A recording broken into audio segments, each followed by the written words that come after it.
This is Sleep Fader, where mindfulness, music, stories, and sound design come together to remix your inner dialogue, bring down the stress levels, and dial in your best sleep.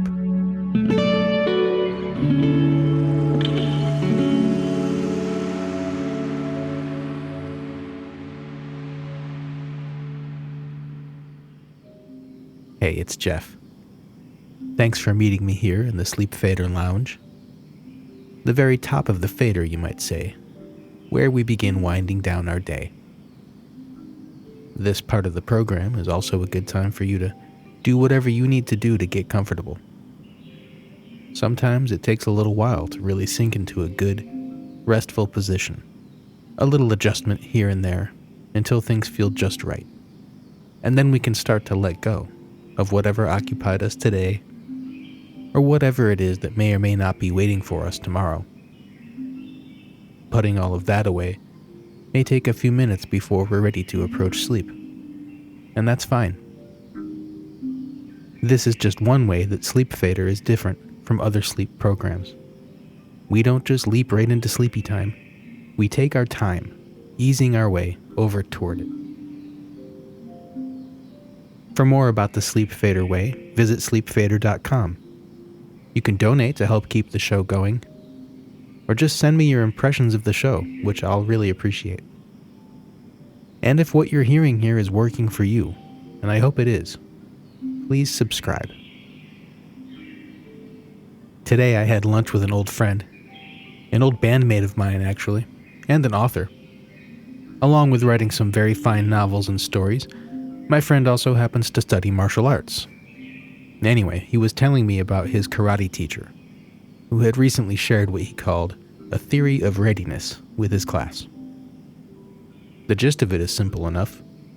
In order for the students to get the most value out of the lesson, they'd first need to be in a state of receptivity. If they weren't open to accepting the instruction, the lesson would be lost on them. And so there are standard class protocols and rituals. Bowing, saluting the sensei, lining up by rank and belt, warm-ups and stretching. These are all subtle but connected ways to promote readiness within each student. On the surface, it sounds obvious, but this got me thinking again about Sleep Fader and why I don't just go right into the story and skip this time in the lounge. You see, the story I've been telling, which we will get back to shortly, it isn't a lesson or any kind of instruction, but it does have purpose. It's designed to help you make that transition toward rest. And as I've said before, it's fine if you don't follow along too closely. You might even think of it as more of a dream than a story, one you can come back to whenever you like. And to ensure that you're in a state of readiness, ready to make the transition from moving and doing and thinking to being open to the sounds, the story, and their intended effect, I've brought along another old friend and bandmate.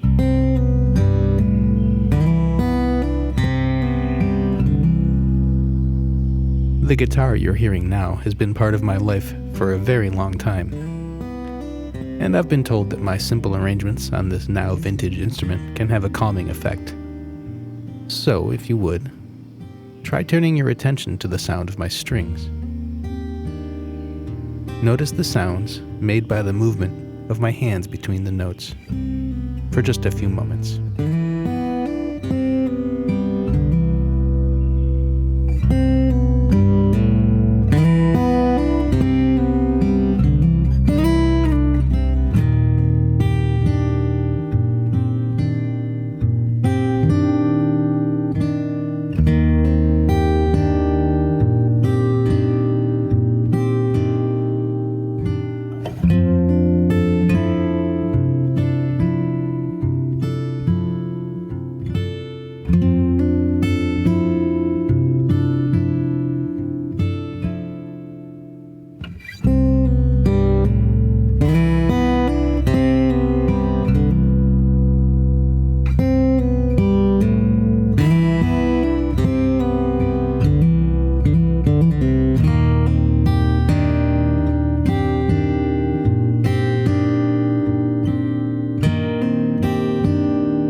One of the things I love about guitars is that they're always in a state of readiness.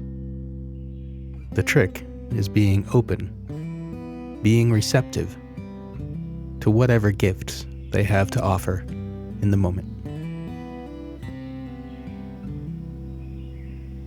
All right, I think we're ready now to return to our story, our shared dream. No need to recap, we'll just drop back into character and into the relaxed atmosphere of a garden within a city, and this time, a story within a story.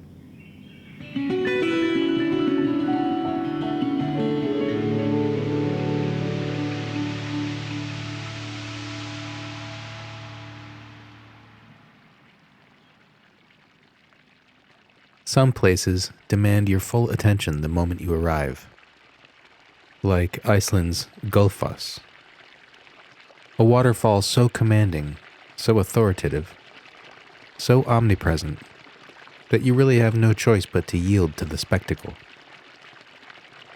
Other places, like this courtyard garden I've found, invite reflection and contemplation, drawing thoughts forward, like ink, into the reservoir of a fountain pen. This grassy, tranquil enclosure is a welcome discovery, nestled in a shallow cup between two university buildings, and hidden from street view behind a fledgling stand of flowering dogwoods. Last night's journey into the obscure outer rings of the city has left me a little street weary, so I'm grateful for a quiet place to sit, where my eyes can wander in and out of focus, tracing the park's graceful curves and lines as I recount my unplanned, and apparently inevitable, visit to the Minor 7 Curiosity Shop. I've settled into a spot near the fountain, seated on a wide, curved bench made of long teak timbers. 8 rows of slender, evenly spaced wooden arches form the seat, and 8 more make up the backrest. The whole structure is neatly integrated into a pale slate wall that matches and extends the bench's radius, reaches outward on both sides, and tapers off until swallowed by the surrounding greenery. Delicate arms of flat stone that encircle the yard in a comforting embrace. Visitors drift in and out of the courtyard over brick-paved walkways, sometimes pausing for a thoughtful gaze at the water's edge. The fountain's steady signal is no Gullfoss, but it does the trick all the same. We're wired to love the sound of moving water, big or small, and we always find our way to it. Something primordial calls to us, and calms us too. The fountain pool is round, only about 6 feet in diameter, the walls framed by more of the thin, pale stone. At its center, an argent spiral rises from the water into a height of 3 feet or so, where the steel curve gives way to the form of a seabird taking flight. I wonder where this one is flying to. It reminds me of the beach back home. To say that time has flown since I arrived by rail to the city last night doesn't quite capture the unreality of my experience. In fact, while nearly 24 hours have slipped by in a breeze, some of those hours feel solid and heavy and bear more examination.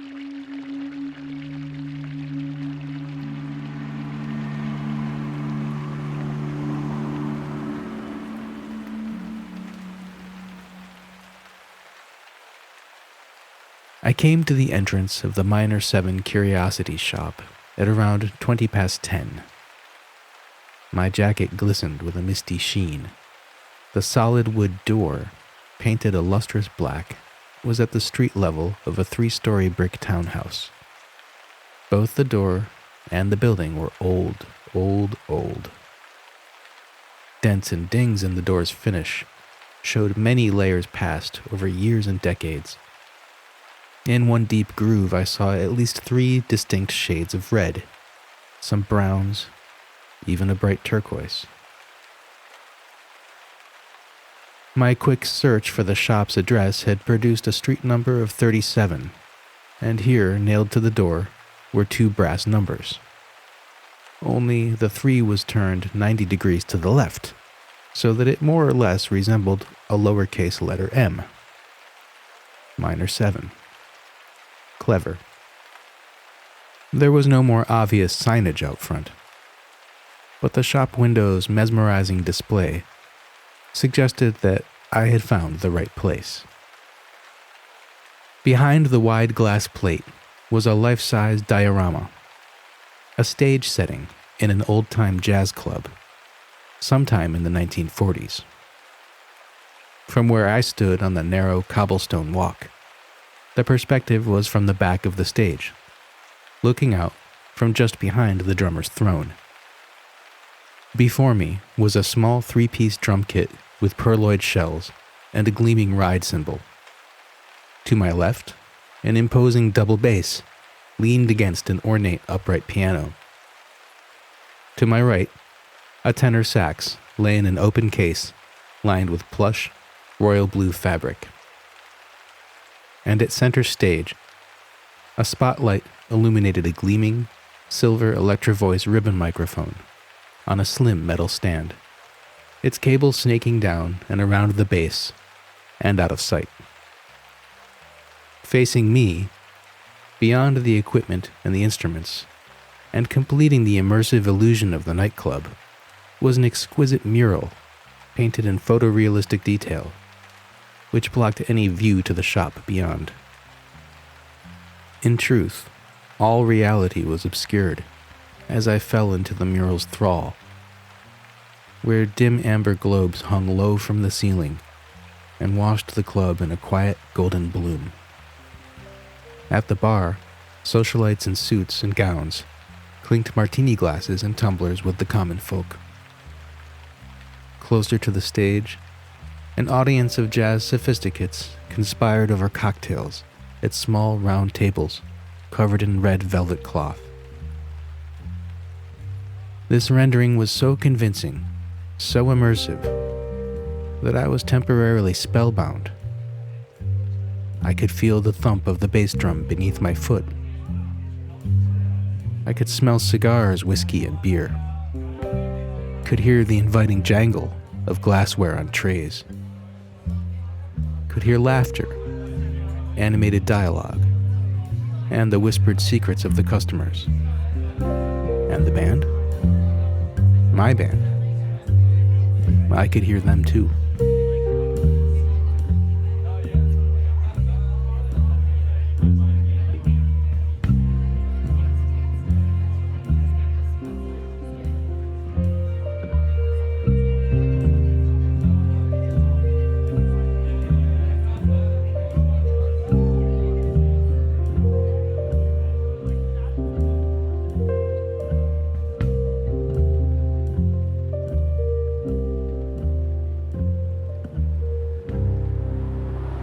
On the street, a car passed by, and I was simply present again, still standing in front of the old door, and still dripping with rain.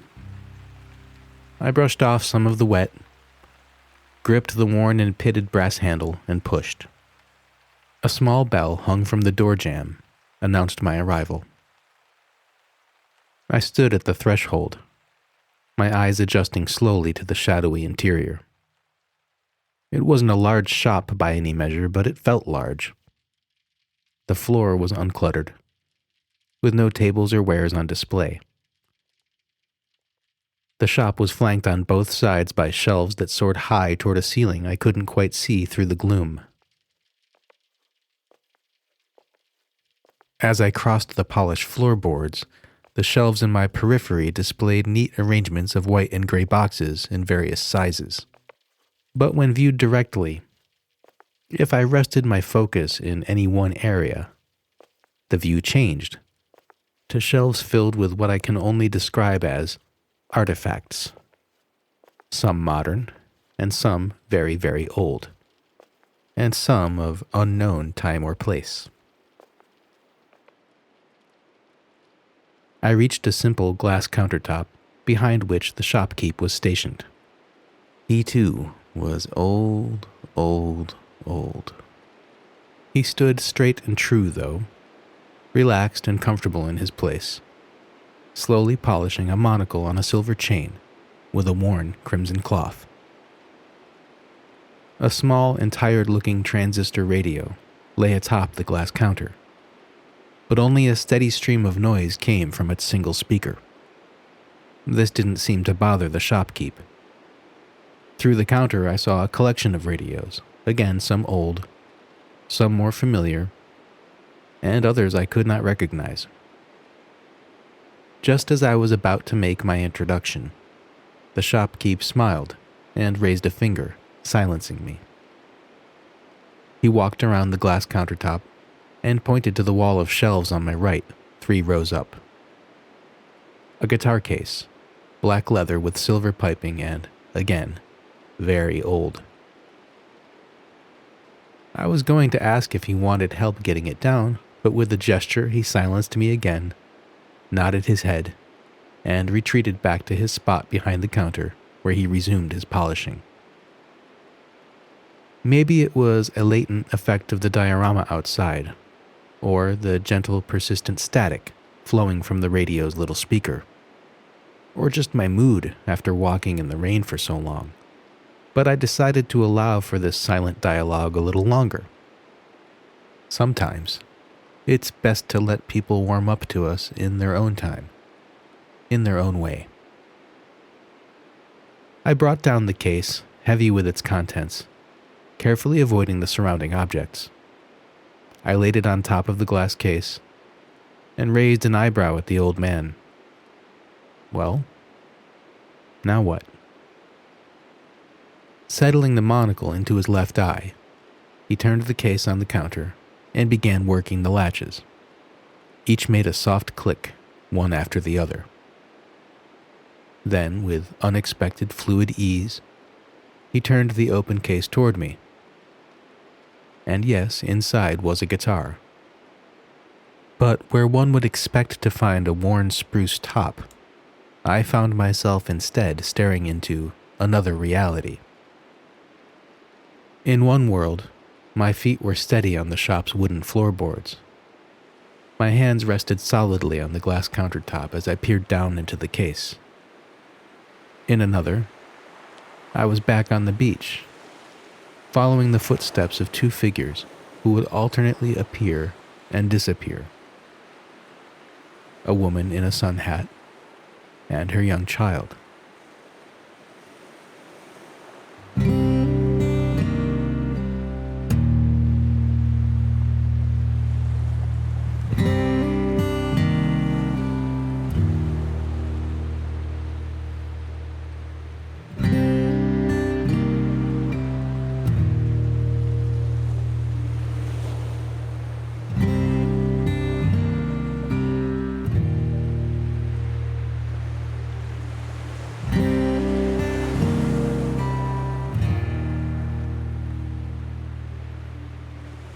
And then, as had been the case with the transporting mural, I was simply here again, looking down into an open guitar case.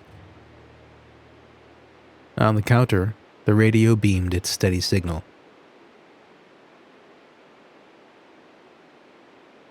From over the open case, the shopkeep pointed again, slowly drawing a line in the air from the bottom of the guitar to its headstock. I looked down again.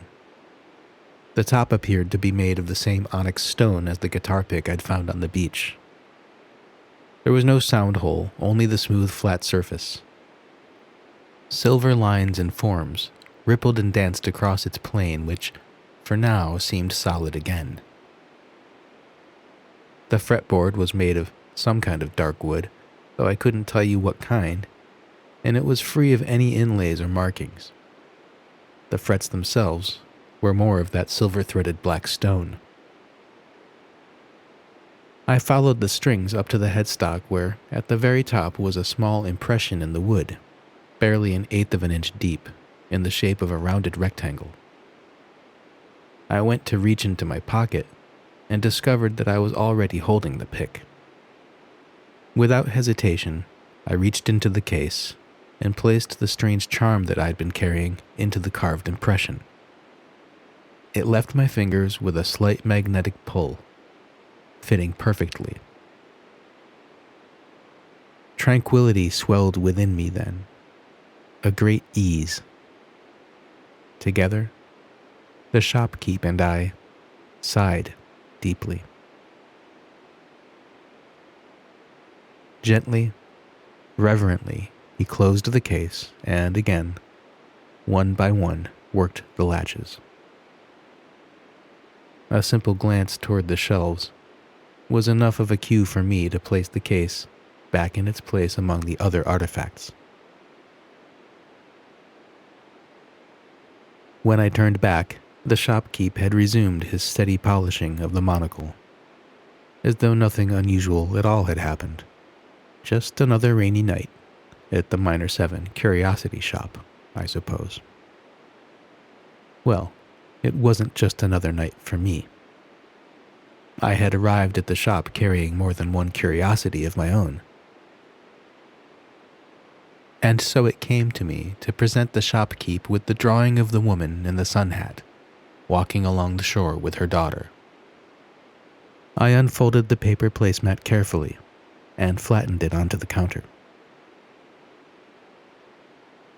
The moment the shopkeep's gaze met the drawing, his fingers stopped their circular polishing. His eyes swam with emotion, and for a moment I could hear his breathing over the static from the radio.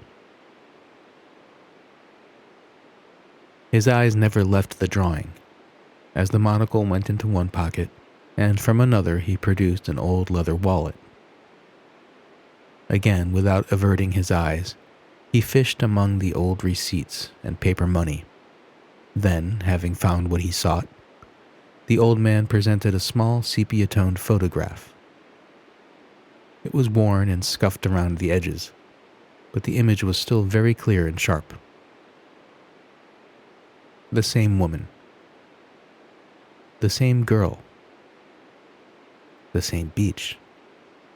The same angle of view as the drawing, as if pulled from my memory. As if their footprints along the shoreline had led me here, to this shop. I turned the photo over, and written in faded script was a date. November 12th. Without a word, which I understood to be his way by now, the shopkeep folded the placemat drawing and placed it into his breast pocket over his heart. I handed back the photo, which disappeared back into his wallet among the receipts and folded bills. And with that, he stepped out from behind the counter, placed a hand on my shoulder, patting it gently. He then gave me a knowing wink, escorted me to the door, and sent me back out onto the cool pre-dawn city street, where the rain had stopped and the streetlights had gone dim, and all the city's shops had locked their doors, except for the Minor 7, of course, open 24 hours.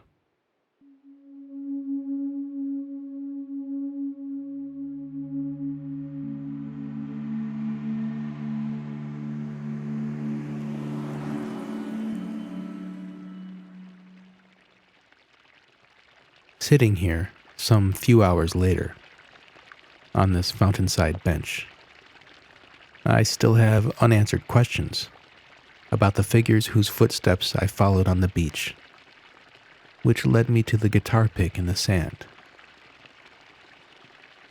Unanswered questions about the young woman at the restaurant, the artist who rendered the scene on the beach as though the memory were her own. But my curiosity feels sated now, less fraught with anticipation. By visiting the shop and leaving my burdens with its keeper, I've come away somehow lighter.